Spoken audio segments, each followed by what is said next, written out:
Vestiu uma camisa laranja e um chinelão. Tirou foto no Alvorada sem o Mourão.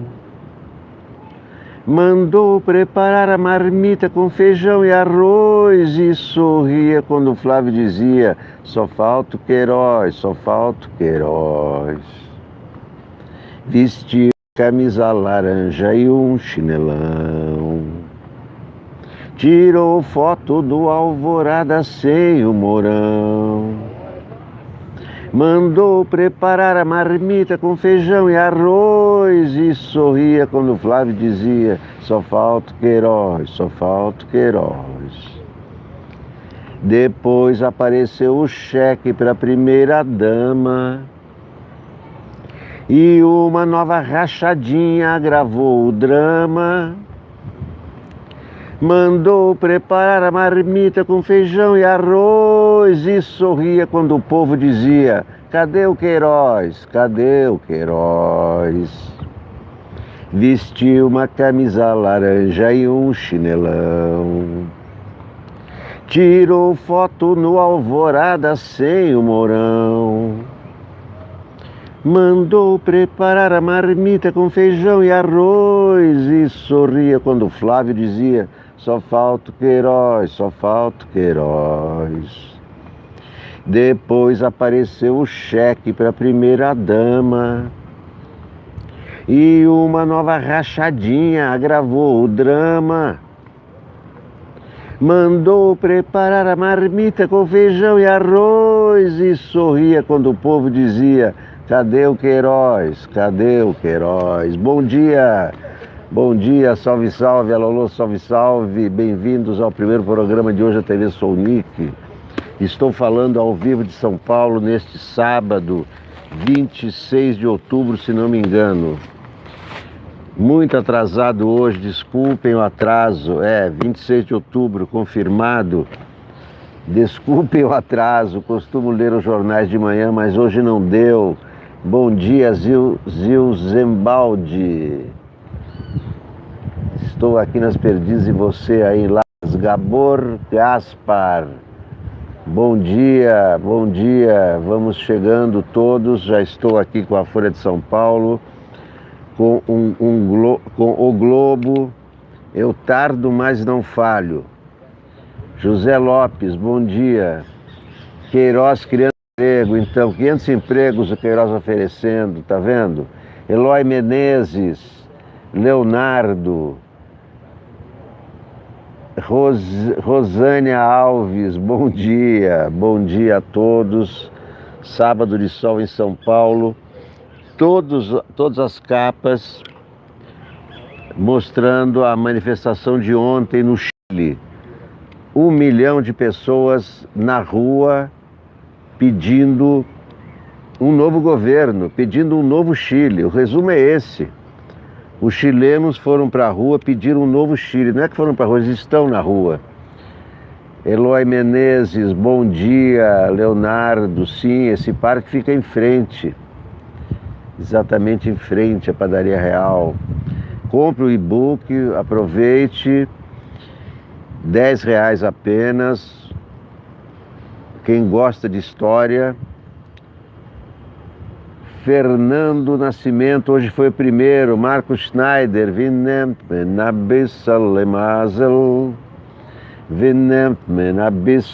Adriana Silva, bom dia. Bom dia. Então é o seguinte, há 8 dias que os chilenos estão na rua, mas ontem foi o auge, né? Mais de 1 milhão de pessoas na Rua de Santiago. Onde você encontra jornais antigos, vai em Biblioteca Nacional. Biblioteca Nacional Hemeroteca. Viu? Vai no Google, Biblioteca Nacional Hemeroteca. Aí pronto, vai aparecer ali a página e você escolhe o período. Tem até a partir de 1700, eles têm jornais ali. Quem mais está aqui? Margarete Rodrigues, bom dia. há 8 dias que eles estão na rua. Ontem foi o auge com 1 milhão de pessoas. Quando tem uma massa de 1 milhão de pessoas na rua, aí diz alguma coisa. Fernando Nascimento, isso irá ter reflexo no Brasil? Eu não acredito, sabe por quê? Porque no Chile há uma unanimidade contra o Piñera. Está cheio de gente disposta a ir na Paulista a favor do Bolsonaro.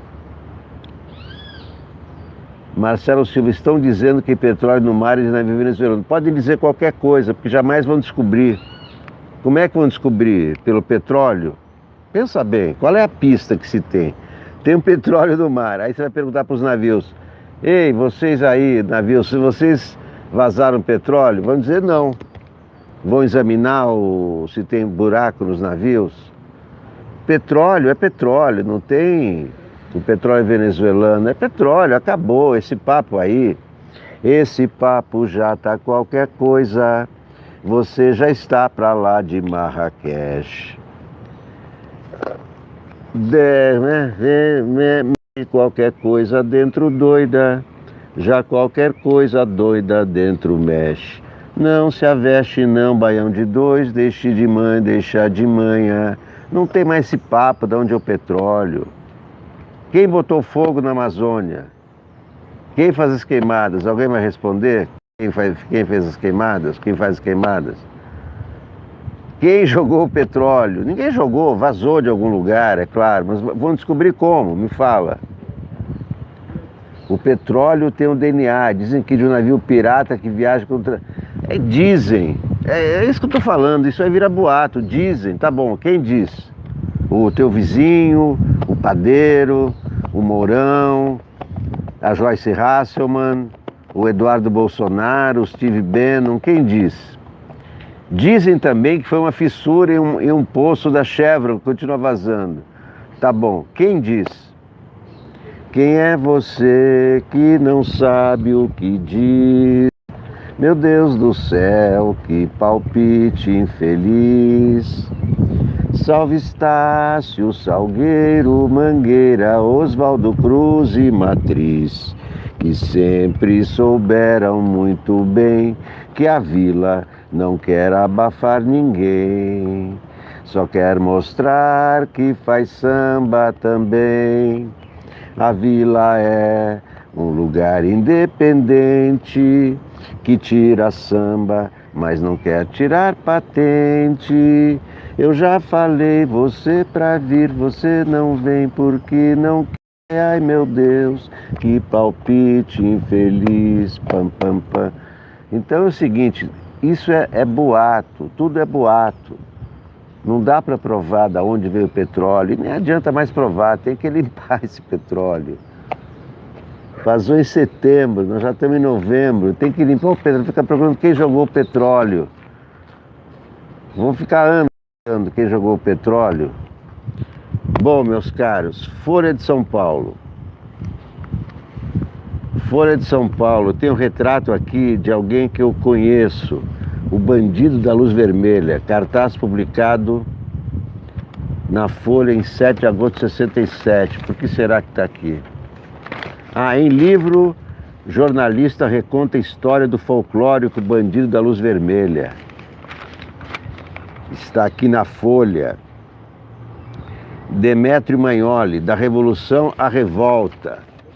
A meta extrema de derrubar o governo emergiu em protestos pelo mundo e ecoou no Chile. Não basta clamar pela queda, é preciso definir um poder alternativo e esboçar um novo contrato social. Parece interessante. Assessora de Eduardo atuou em ataques apócrifos.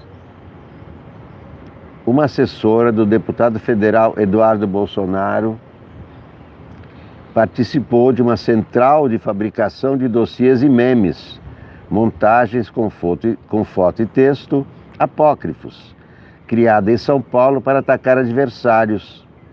O grupo foi formado pelo deputado estadual Gil Diniz. Em nota, o parlamentar disse que memes não configuram crime. É o seguinte, Antes, os Bolsonaro eram ligados a milicianos, agora é a milícia digital, quer dizer, não mudaram nada.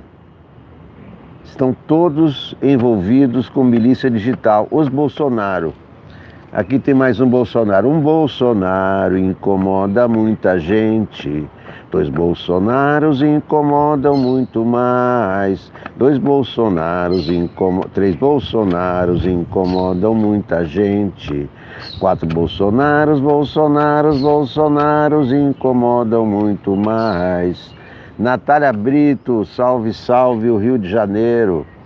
Vocês estão aí hoje, né? Hoje, grande seminário, encontro fraterno da comunidade 247 aí em Niterói. Grande abraço para todos aí em Niterói. César Fábio. Bom, então falando aí, alguém perguntou se o que está acontecendo no Chile pode se repetir no Brasil. É isso. Lá do Chile, todo mundo é contra o Pinheira. Aqui tem uns caras que ainda saem na Paulista a favor do Bolsonaro, entendeu? E aqui ninguém coloca 1 milhão de pessoas na rua. Sendo que Santiago tem 7 milhões de habitantes. Veja a proporção, São Paulo tem 20 milhões. Aqui 1 milhão na rua só com parada gay. Só parada gay coloca mais de 1 milhão na rua em São Paulo. E as diretas já. Aí sim, Vale do Anhangabaú cheio. Então, para acontecer algo semelhante a que está acontecendo no Chile, não, primeiro que, apesar de ter uma renda per capita mais alta que do Brasil, a situação lá é muito pior porque a economia é muito mais fraca que a brasileira. E também apesar de que está crescendo mais, mas é muito mais fraca, não se compara o PIB chileno com o PIB brasileiro. Mas o fato cultural é esse. Aqui no Brasil, com tudo isso que o Bolsonaro já mostrou que ele não é nada daquilo que achavam, que é honesto, que vai fazer o país prosperar, que vai combater o crime. Não, os bandidos estão do lado dele, está lá o Queiroz. E ele diz que não é com ele, porque se é para combater o crime, por que não prende o Queiroz? Vestiu uma camisa furada, vestiu uma camisa laranja e um chinelão. Tirou foto no Alvorada sem o Mourão. Mandou preparar a marmita com feijão e arroz e sorria quando o Flávio dizia: só falta o Queiroz, só falta o Queiroz. Vestiu uma camisa laranja e um chinelão. Tirou foto no Alvorada sem o Mourão. Mandou preparar a marmita com feijão e arroz e sorria quando o Flávio dizia: só falta o Queiroz, só falta o Queiroz. Depois apareceu o cheque para a primeira dama. E uma nova rachadinha agravou o drama. Mandou preparar a marmita com feijão e arroz e sorria quando o povo dizia: cadê o Queiroz? Cadê o Queiroz? Vestiu uma camisa laranja e um chinelão.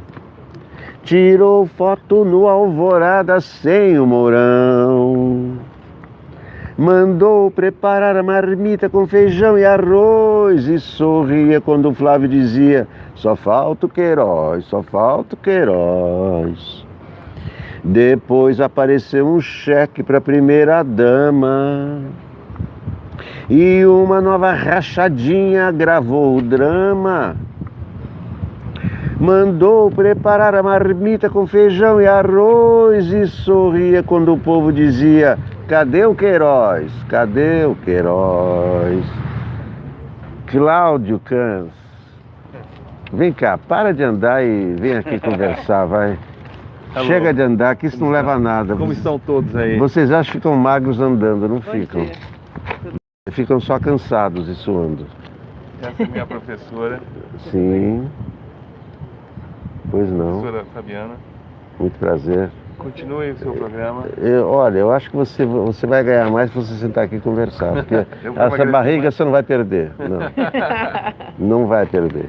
Eu vou tentar, se eu não conseguir, eu venho aqui. Não, vem depois então. Tá. Com barriga e tudo. Boa aula. Obrigado. Tchau. Viste uma camisa laranja e Estou com vontade de cantar hoje, estou com vontade de ler jornal. Bom, mas vamos ler jornal. Que estamos aqui para isso, né? Bandido da Luz Vermelha, esse cara eu conheci pessoalmente, porque quando ele foi solto, eu trabalhava na revista Manchete, aqui em São Paulo.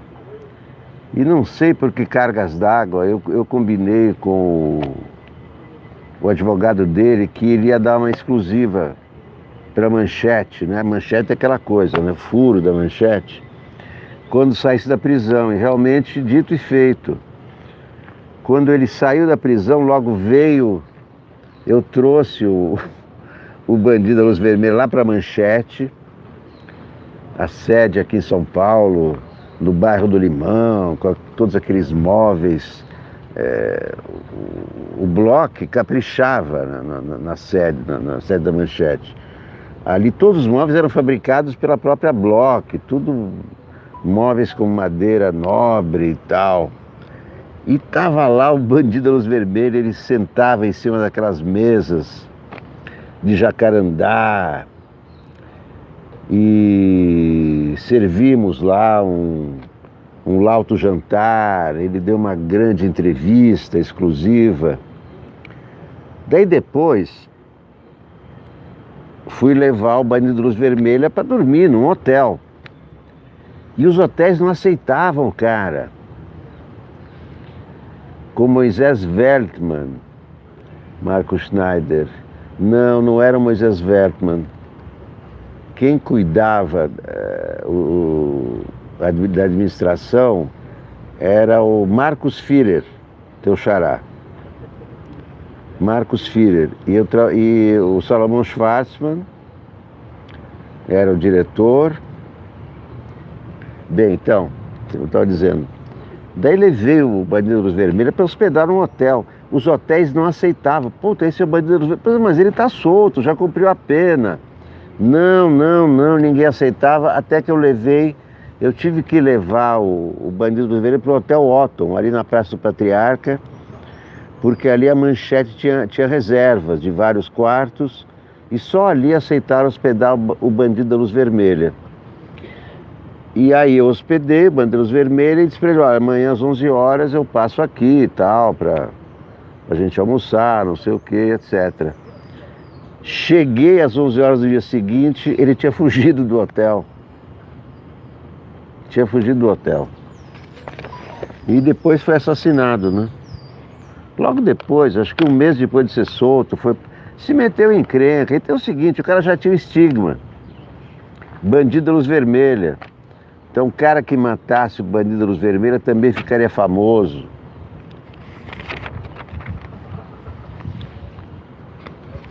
Depois apareceu o cheque para a primeira dama. Será que o Fernando Haddad tem uma coluna interessante? Algo mais importante do que saber qual será a decisão final do STF sobre a possibilidade de cumprimento antecipado da pena. Cabe examinar preliminarmente se os ministros da Corte estão proferindo seus votos de acordo com o que pensam, sem nenhum constrangimento. Não dá para saber, né? E aí, tudo pronto para viajar? Tranquilo, estou levando só o essencial para representar nosso país lá fora. O miojo, olha aqui, a charge da galinha, o pintinho e a galinha da Alexandra Moraes. Na verdade é o Bolsonaro e o filho, né? É o pintinho e o galinho. Alexandra Moraes. E aí, tudo pronto para viajar? Tranquilo. Estou levando só o essencial para representar nosso país lá fora. Miojo Lamen, ó, como ele representa o Brasil lá fora sempre. Dá uma olhada.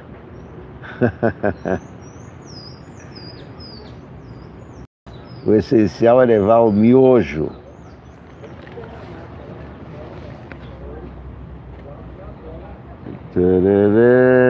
Pé na tábua, Hélio Schwartzman. Nada interessante. Mini direitos sobre o SUS, chato. Ressaca tripla. Escreve Álvaro Costa e Silva. Vamos ver se é legal. Mário de Andrade vivia seu famoso exílio carioca, que durou de 1938 a 1941. Uma madrugada, na Taberna da Glória, combinou de fazer a 6 mãos um livro tendo o samba como tema, do qual ele se encarregaria de um ensaio estético social, enquanto Vinícius de Moraes comentaria as letras das canções mais significativas, e o crítico Lúcio Rangel apresentaria perfis dos compositores e dos intérpretes. Pena que o projeto morreu na tripla ressaca do dia seguinte.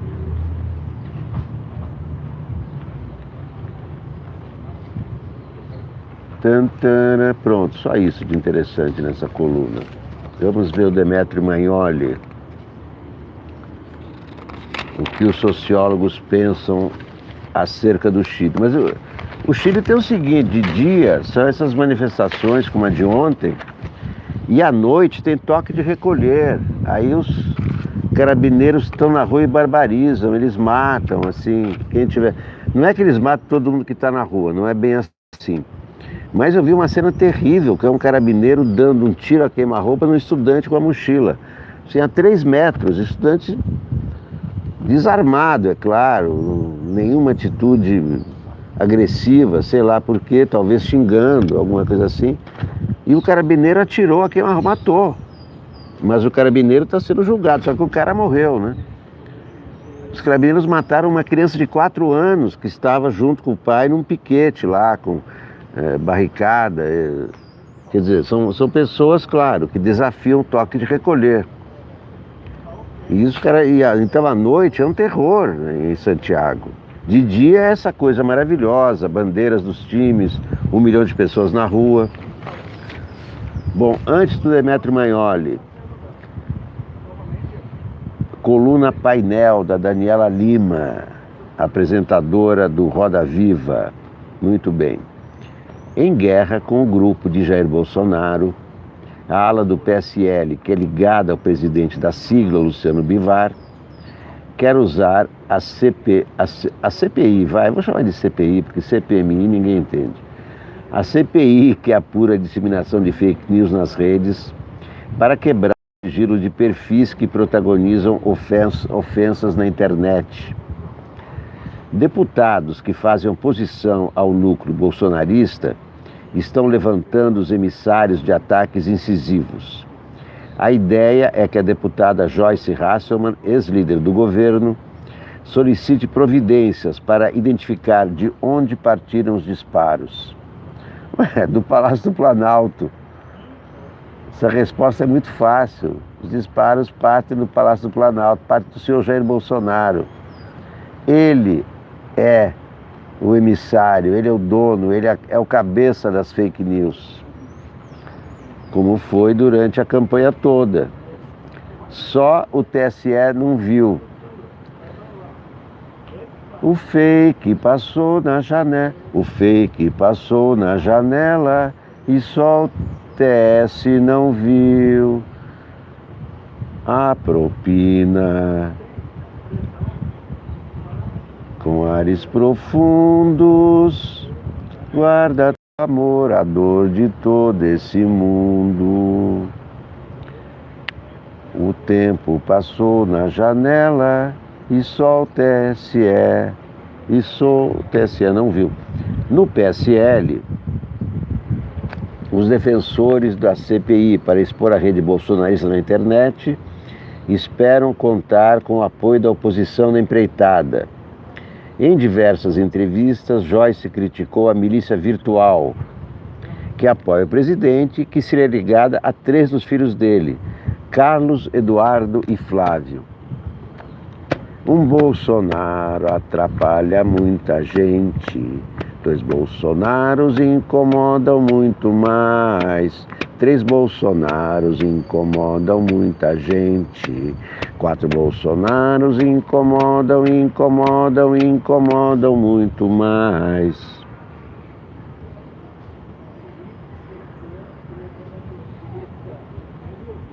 Quem conversa com Luciano Bivar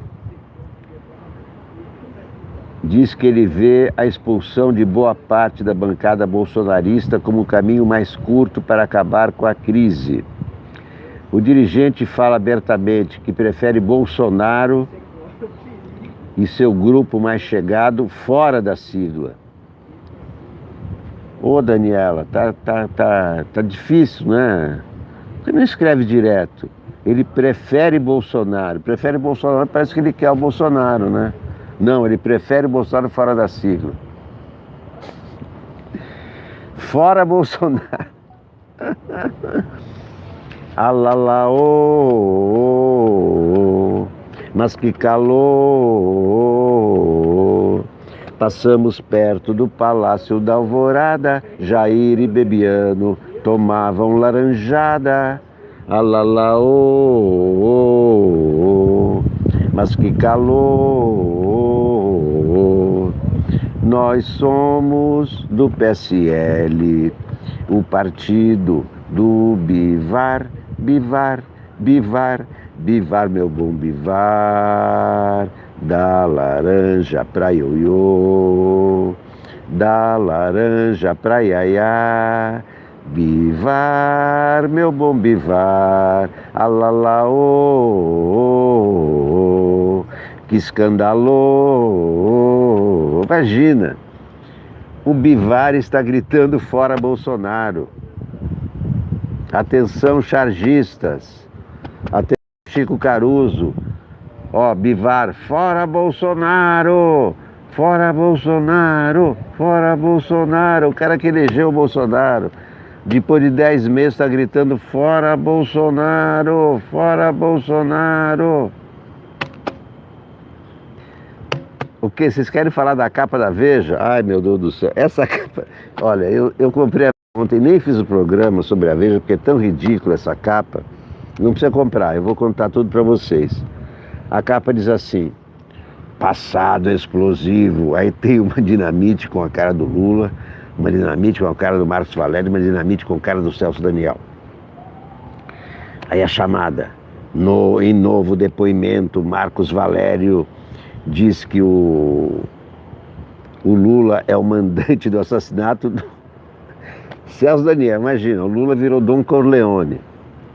Daí você vai ler a matéria, sabe qual é a prova que o Marcos Valério tem de que o Lula é o mandante? O Ronan Maria Pinto, que é um empresário que está preso, é um corrupto, que extorquia o PT, tinha não sei que tipo de extorsão ele praticava lá na prefeitura de Santo André. Ele falou para o Marcos Valério: ó, se não me derem uma grana, eu vou dizer que o Lula é o mandante. Essa é a prova. É tão ridículo que no ano passado o Marcos Valério contou essa história para o Sérgio Moro, e o Sérgio Moro, sempre louco para mostrar que o PT é uma organização criminosa, não levou a sério. Nem o Moro levou a sério. Ele não, o Moro leva qualquer coisa. O Moro consegue denunciar sem prova nenhuma, mas nem o Moro embarcou nessa do Marcos Valério. Aí Marcos Valério foi ao Ministério Público de São Paulo, que tem, né, aqueles procuradores, como é que chama aquele procurador? César, não.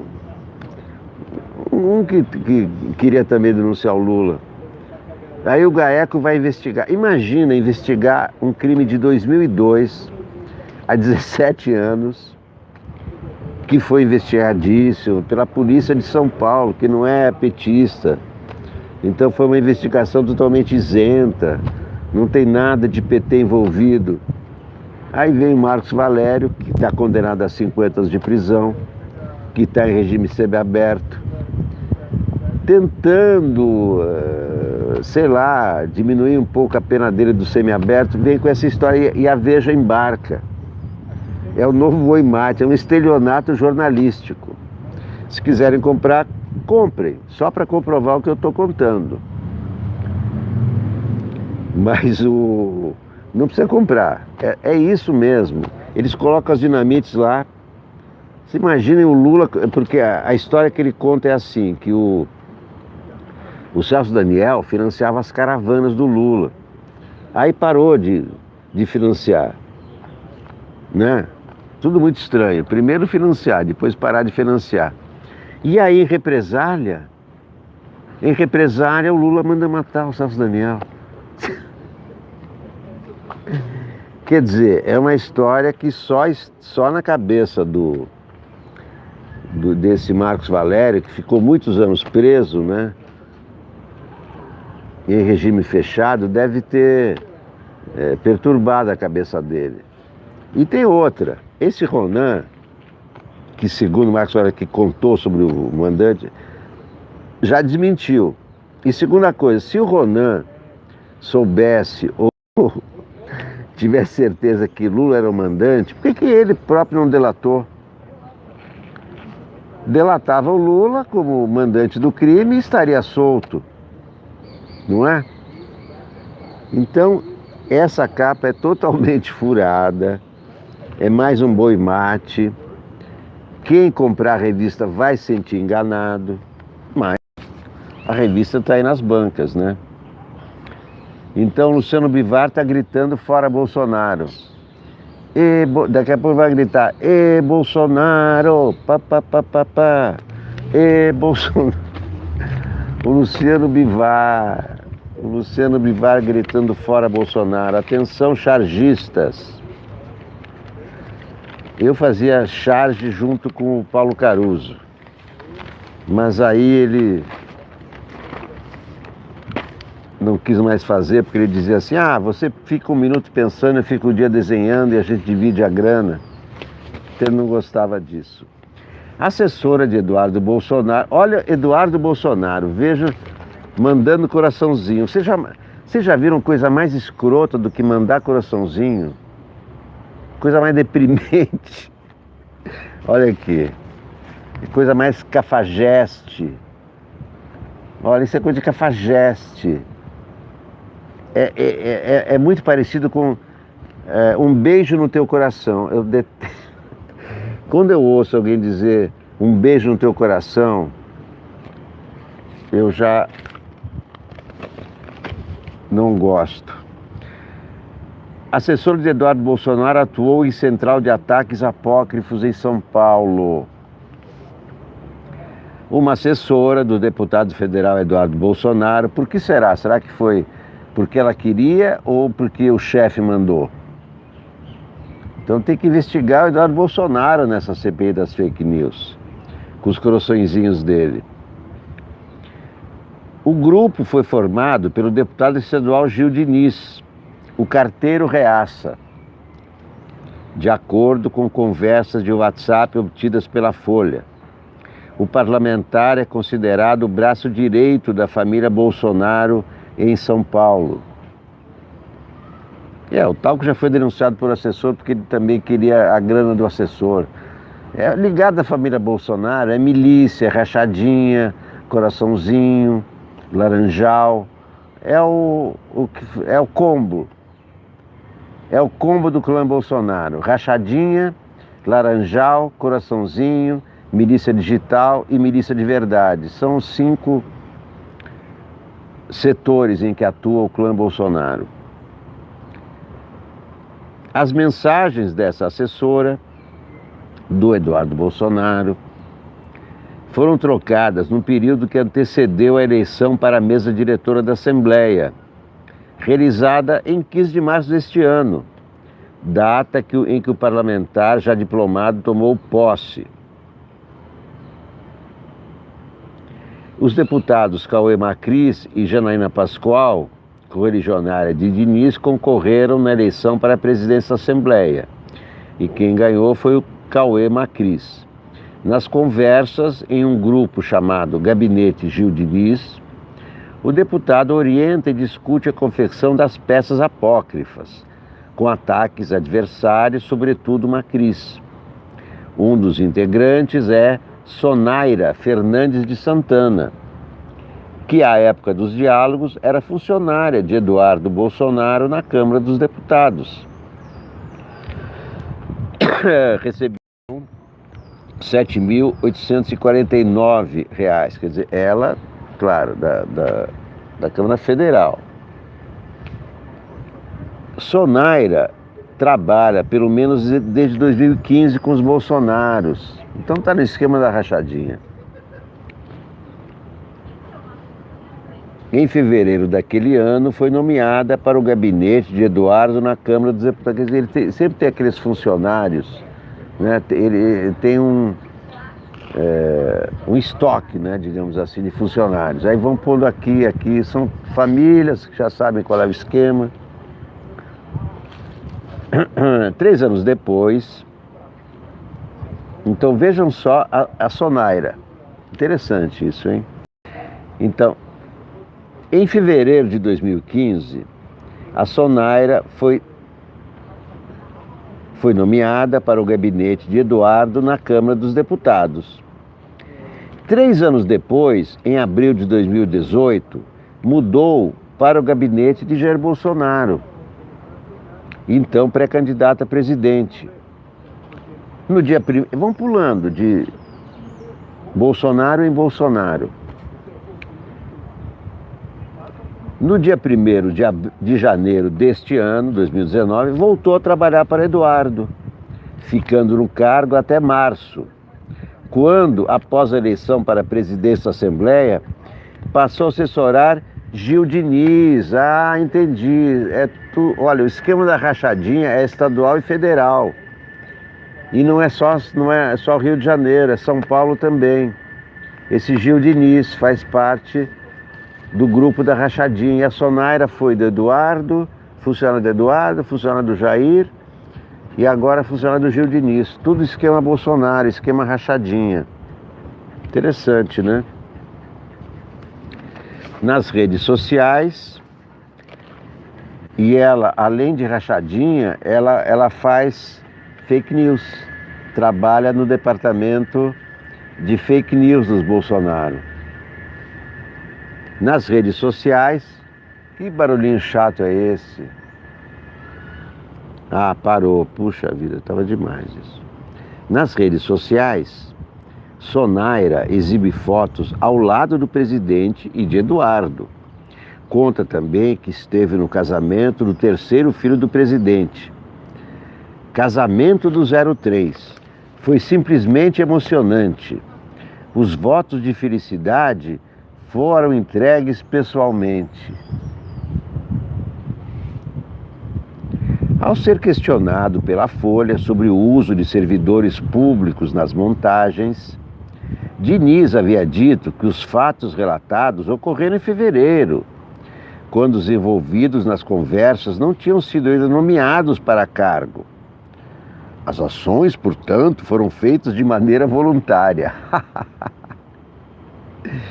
Ela está no esquema da rachadinha desde 2015. Como é que é voluntário? Mas é claro, cada um diz o que quiser, né? Além de Diniz e Sonaira, então funcionária de Eduardo Bolsonaro, participam das conversas Bruno Costa, das conversas do WhatsApp, e Bruno Costa de Jesus, Felipe Carmona Canteira e Diego Martins dos Santos, o Gaúcho. Após a eleição, todos foram contratados para o gabinete da Assembleia. Então, a turma da fake news trabalha com Gil Diniz. É isso. A Folha, Gaúcho confirmou ser o artista encarregado de fazer os memes. Conforme eles pediam alguma ação, eu fazia para eles, entendeu? É o Frota. Em uma das conversas obtidas pela Folha, Carteiro Reaça encaminha alguns memes e sugere que sejam divulgados nas redes, pois ajuda muito. Uma das montagens, eles trabalharam espalhando fake news contra o adversário do Gil Diniz na disputa pela presidência da Assembleia. Então eles não usam os memes só em eleições grandes, mas eleições internas, em todas as situações. Fora Bolsonaros, não é nem esses caras têm que cair fora antes que sejam presos todos. Porque enquanto eles estavam na sombra, ninguém sabia o que eles faziam, ficavam ali e tal. Quiseram aparecer para o país, estão aparecendo todos os podres deles. Eles vão ser presos se continuarem aqui desse jeito. Recomendação: vai trabalhar, Bolsonaro, vai trabalhar, criatura. Deus não ajuda quem ama a ditadura. Pega o seu passaporte, é uma boa opção. Se você gosta do norte, vai lá então. Vai lá morar com o Trump, vai lá caçar colavão. Essa não é sua praia, não vai dar não.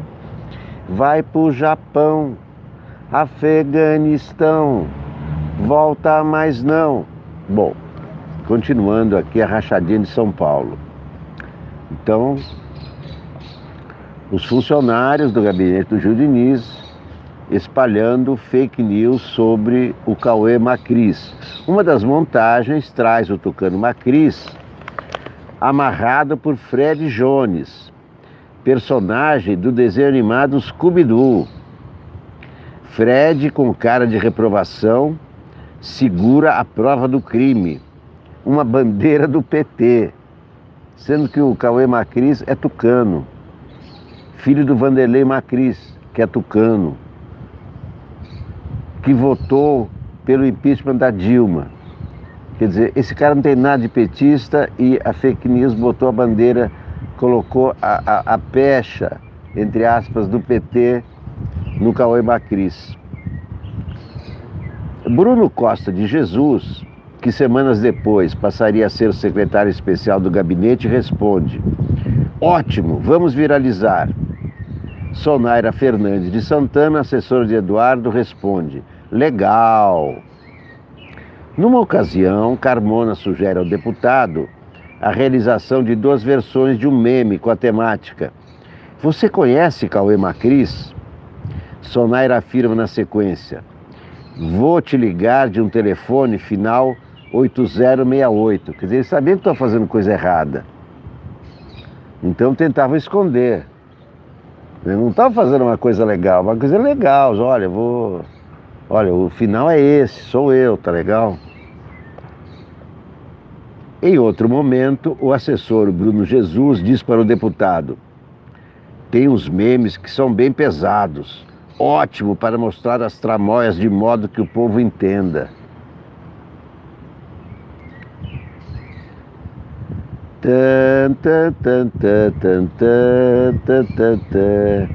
Procurado novamente pela reportagem na sexta-feira, Gil Diniz respondeu: amigão, o papo agora é só na justiça.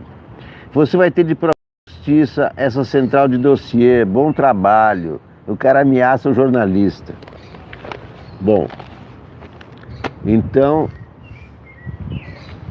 o Bivar está gritando: fora Bolsonaro, fora Bolsonaros. Posso ser um presidente sem partido, diz Bolsonaro, em meio ao racha do PSL. E o Brasil poderia ficar sem Bolsonaro também, vocês não acham?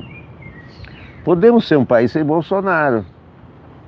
Ao deixar a China, o presidente Jair Bolsonaro afirmou que pode se tornar um presidente sem partido, se a crise no PSL não se resolver. Eu posso ser o presidente sem partido? Tanto faz eu estar com partido ou sem partido. É claro, nós podemos também passar muito bem sem Bolsonaro. Ele não precisa de partido. Quem precisa de partido são os deputados para eleição. E ele quer que eles se explodam, né? Ele quer que os deputados, inclusive os do seu partido, se explodam. Ele quer tudo para ele. Plataformas têm de revelar os criminosos das fake news, diz o presidente da CPI das fake news, Ângelo Coronel. Ângelo Coronel. Cadê o Magnoli? Tem o Huck antes. Luciano Huck defende doação privada em campanha e parlamentarismo. Parece que o Luciano Huck está decolando mesmo como candidato. O apresentador Luciano Huck fala em evento com empresários e políticos em São Paulo. E ele já está ficando com cara de político, Luciano Huck. Cotado para concorrer à presidência em 2022, Luciano Huck despistou sobre seus planos, mas falou muito de eleições e política. Em um evento ontem em São Paulo, ele defendeu mudanças no financiamento de campanhas. Isso eu concordo com ele. Tirar as empresas das campanhas foi um erro. Tanto que com verbas públicas continuou a corrupção. Não é isso que é corrupção. Corrupção as pessoas quando querem fazer, fazem. Acho que a gente tem que rever doações, com critérios, mas não pode ser única e exclusivamente um fundo público que vá sustentar os partidos. Bom, parece que o Luciano Huck está embarcando nessa mesmo. Ele vai ter que ser da Globo, mas tudo bem. Ele já está riquíssimo, já está bilionário, não precisa mais da Globo. Da revolução à revolta. Os governos nascem das urnas, as revoltas das ruas. Vladimir Putin atribuiu a Revolução Ucraniana de 2014 a um complô americano. O governo chinês menciona a mão negra da Casa Branca quando fala das manifestações em Hong Kong. Segundo Felipe Martins, o sábio assessor internacional do Planalto, os recentes movimentos de desestabilização de países sul-americanos derivam de uma estratégia definida pela ditadura cubana, por sua proxy venezuelana e pela rede de solidariedade que a sustenta. Quando o temível Foro de São Paulo estala os dedos, milhares erguem barricadas em Quito e Santiago. A razão conspiratória é o lar compartilhado por regimes ditatoriais, ideólogos primitivos. A agitação social não se restringe à América do Sul. No Líbano e no Iraque, protestos de massas coincidiram com as mobilizações chilenas. Bem antes do Equador, os coletes amarelos conflagraram as cidades francesas, motivados também por aumentos nos combustíveis. Há algo aí, além da coincidência temporal. São histórias singulares, países diferentes, modelos distintos. Numa ponta, a França, social-democrata, com desigualdades moderadas e taxas letárgicas de crescimento econômico. Na outra, o Chile, liberal, com rápida expansão econômica e fortes contrastes sociais. Porém, em todos os casos, a centelha da revolta são cortes de subsídios de transportes, elevações de preços de gasolina, tributos sobre produtos ou serviços de consumo geral. No Líbano, a faísca foi uma taxa sobre ligações por WhatsApp. A primeira década do século, um longo ciclo de expansão mundial, deixou um rastro de gastos públicos insustentáveis. Os ajustes em curso, que refletem a redução do crescimento global e se destinam a reequilibrar as contas públicas, são os alvos das manifestações. Não é pelos 20 centavos. O conflito organiza-se em torno de contratos sociais em mutação. Como repartir a conta da austeridade? A pergunta, cedo ou tarde, chegará ao Brasil, como uma mancha de óleo. Tomem nota, Bolsonaro e Guedes. Os governos nascem das urnas, sob a lógica da dinâmica político-partidária. As revoltas nascem das ruas, na moldura da desintermediação política generalizada. Os partidos declinam, as redes sociais tomam o lugar que foi deles. Nas margens, minorias radicalizadas explodem coquetéis Molotov, enfrentam a polícia, desafiam até mesmo soldados. O quebra-quebra carece de respaldo majoritário. Contudo, que ninguém se iluda. Os manifestantes contam com extenso apoio popular. Não são levantes espontâneos, algo inexistente no plano da política. Nas ruas destacam-se as bandeiras de sindicatos, entidades estudantis, grupos organizados. Mas a desintermediação tem um preço, expresso pela ausência de lideranças definidas e de agendas nítidas de reivindicações. As redes sociais operam como máquinas de replicação. O recuo de Emmanuel Macron, que anulou o tributo sobre a gasolina, animou mobilizações em terras distantes. A retirada do equatoriano Lenin Moreno ajudou a acender o pavio em Santiago.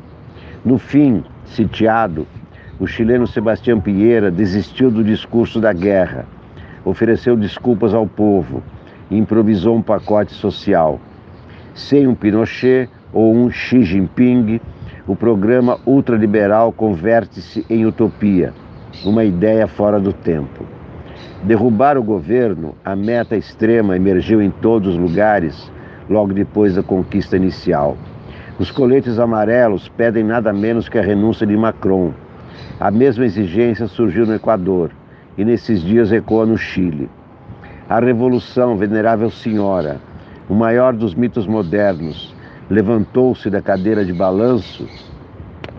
Revolução só com intermediação política. Não basta clamar pela queda do governo. É preciso definir os contornos de um poder alternativo e o desenho de um novo contrato social. A era das redes sociais, esse outono dos partidos, assinala um retrocesso. A revolução política cede à revolta social. É isso mesmo. A Revolução Soviética teve Lenin. A Revolução Cubana teve Fidel. Não há revolução sem um líder.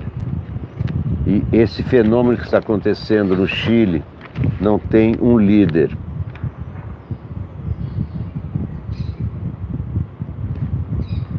Aqui está o globo.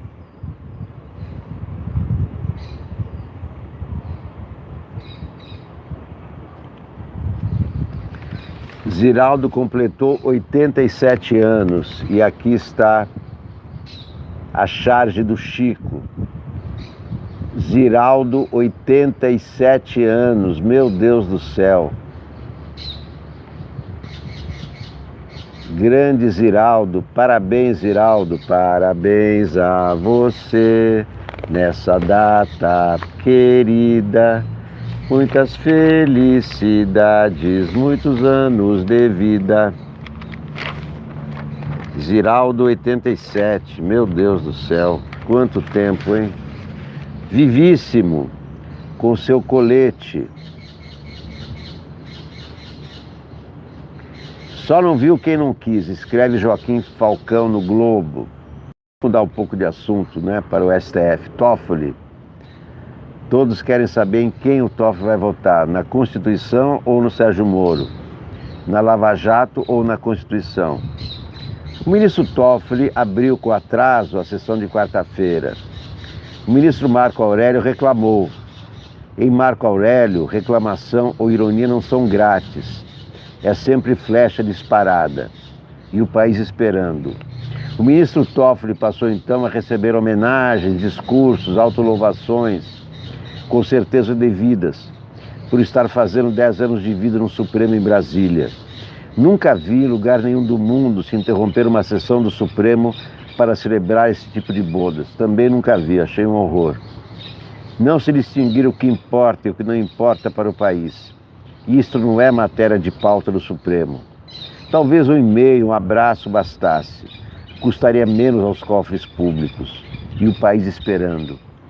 O ministro Toffoli, no meio da sessão, avisou que o corrente voto da ministra Rosa Weber ficaria para a quinta-feira seguinte, pois já se aproximava das 6 da tarde. Gentil e estranho ao mesmo tempo. Temos visto sessões que vão até às 7, às 8 ou mais, e o país esperando. A essa altura já se percebia uma certa ânsia pelo adiamento. O ministro Toffoli, antes de terminar a sessão de quarta, já avisara que a próxima sessão haveria de ser encurtada, encerrada por volta de 5h30, pois tinha uma recepção programada para presidentes dos Supremos do BRICS. Ou seja, programa-se coquetel de celebração em cima de horário de sessões. E o país esperando. A quinta-feira confirmou. Começou atrasada. Não se conseguiu acabar a sessão. O ministro Toffoli anunciou então que, como nesta próxima semana não teria sessão do plenário, a votação estava adiada para novembro. E o país esperando. Sabemos todos, que quem controla o tempo e a pauta da sessão tem mais possibilidades de controlar o resultado da decisão.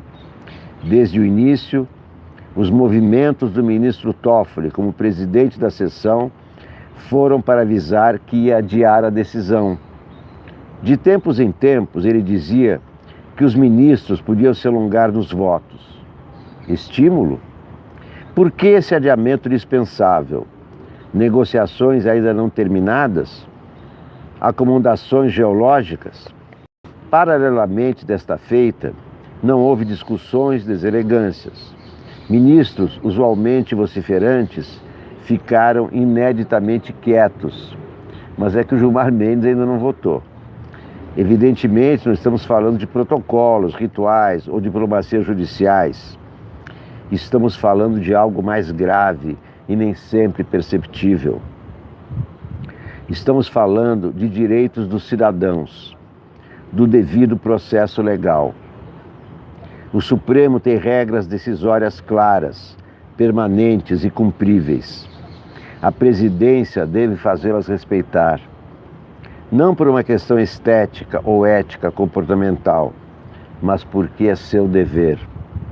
Não pode permitir que alguns ministros deem prioridade às suas conferências e palestras, viagens ao exterior ou congressamentos profissionais e deixem as sessões pelo meio, como às vezes acontece. Sessões de julgamento do Supremo fazem parte do devido processo legal, devem ser estritamente reguladas. É preciso julgamentos que não dependam do presidente de plantão a cada 2 anos, por melhor e quem quer que seja. Quem vai investir no Brasil, onde um só ministro pode reter, por pedido de vista, um processo por mais de 300 dias, sem ter que justificar, e a presidência silente. Tinha razão, e tem razão, o presidente José Sarney, quando defende a liturgia do cargo. A liturgia é componente da estabilidade política, não é um estilo. É um dever, é devido processo legal. A legitimidade do ministro Toffoli não aumenta por votos congratulatórios, por mais que mereça, mas por meio de atos concretos, como de decidir com antecedência de cada semestre a pauta e segui-la de acordo com o projeto que por lá está. Como enviar para o julgamento do plenário o ato em que se autoconcedeu competência para investigar e até censurar a mídia e a imprensa, e o país esperando. Como enviar para o julgamento definitivo a proibição que decretou de o Ministério Público usar dados do COAF e assim prosseguir os julgamentos referentes ao senhor Queiroz, e o país esperando. Bom, então o seguinte, resumo da ópera de hoje, para mim. O Luciano Bivar, presidente do PSL, está gritando fora Bolsonaros.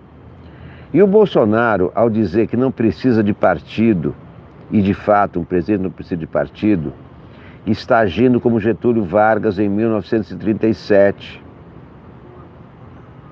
Ao decretar o Estado Novo, ele fechou todos os partidos, fechou o Congresso, portanto ficou sem partido e ficou governando sem partido. Então, a frase do Bolsonaro tem a ver com seu perfil autoritarista, tem a ver com o Estado Novo. Presidente não precisa de partido, mas a democracia precisa de partidos. Destruir os partidos é destruir a democracia. vestiu uma camisa laranja e um chinelão. Tirou foto no Alvorada sem o Mourão. Mandou preparar a marmita com feijão e arroz e sorria quando o Flávio dizia: só falta o Queiroz, só falta o Queiroz. Vestiu uma camisa laranja e um chinelão. Tirou foto no Alvorada sem o Mourão. Mandou preparar a marmita com feijão e arroz e sorria quando o Flávio dizia: só falta o Queiroz, só falta o Queiroz.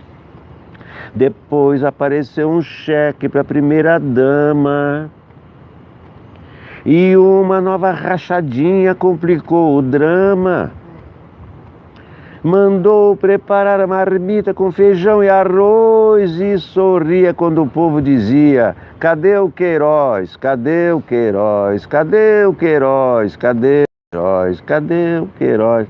O Queiroz está trabalhando, como vimos aí no áudio dele, oferecendo cargos, negociando 500 cargos para ver se sobra uns 20 continhos para ele, para pagar as contas do Einstein, é claro.